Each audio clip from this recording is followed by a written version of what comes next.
Good morning, আমি ঝর্ণা, ঝর্ণার kitchen. আজকে একটা রেসিপি করে দেখাবো। আজকে বানাবো আমের চাটনি। আমরা বিয়ে বাড়ি, অনুষ্ঠান বাড়িতে যেরকম চাটনি খাই সেইভাবে চাটনি বানাবো। চলুন দেখাই কিভাবে বানাবো। কি কি দিচ্ছি বলেছি, এখানে আম নিয়েছি, 1 কিলো আম নিয়েছি, এখানে নিয়েছি কিশমিশ, কাজু, চিনি। আর কি দেবো তখন দেখাবো। আমি প্রথমে আমটাকে আমি কেটে নেবো, কেটে নিয়ে ছিলে নেবো।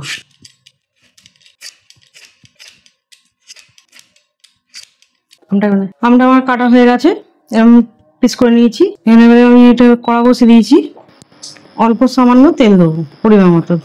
2 চামচে 2 চামচে তেল দিব।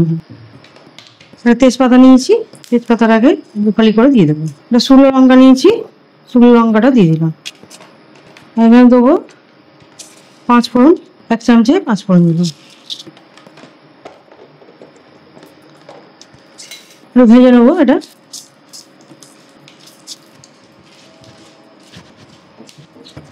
হালকা করে ভেজে নেবো। 5 ফোড়নটা ভাজা হয়ে গেছে, সব কিছু ভাজা হয়ে গেছে। এবারে আমটাকে দিয়ে দেবো।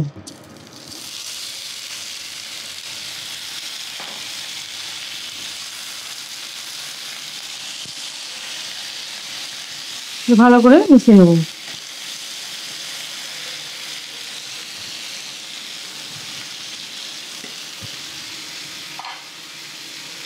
পরিমাণ মতো নুন দিয়ে দেবো।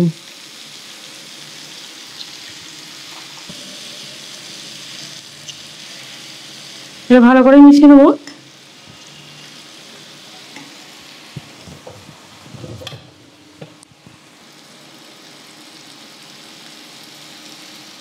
এবার হলুদ দেবো 1 চামচে।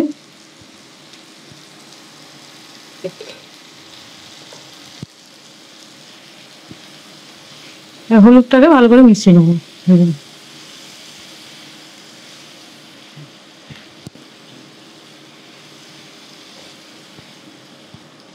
এবার এসব মেশানো হয়ে গেছে, এবারে জল দিয়ে দেবো।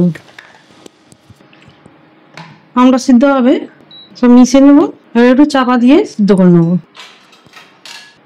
চাপা দিয়ে 2-3 মিনিটের মতো সিদ্ধ করে নেবো। এবার তুলে দেখবো, আমটা দেখবো সেদ্ধ হয়ে গেছে কি। সেদ্ধ হয়ে গেছে। এবারে চিনি দেবো। আমটা তো খুব টক, আমি এখানে 1 কাপ চিনি, 500 মতো চিনি নিয়েছি। যতটা লাগবে দেবো, মিষ্টিটা দেখে নিতে হবে। চিনিটা মিশিয়ে নেবো। এখানে কাজু কিশমিশ নিয়েছি, দিয়ে দেবো ওটাই। ভালো করে মিশিয়ে নেবো। আর এটা খেতে খুবই ভালো হয়, যেরকম আমরা অনুষ্ঠান বাড়িতে খাই সেরকম ভাবে। আর এটা চাটনি দিয়ে খাই, ওই পাঁপড় দিয়ে চাটনিটা। এবার হয়ে গেছে, এরকম ভাবে এরকম করেছি, এরকমই রাখবো। এটা বন্ধ করে দিলাম। একটু ঠান্ডা হোক, খুলে দেখো আমার হয়ে গেছে চাটনি। চাটনি একদম রেডি। আমার রেসিপি যদি ভালো লাগে বন্ধুদের সাথে শেয়ার করবে, লাইক করবে আর সাবস্ক্রাইব করবে।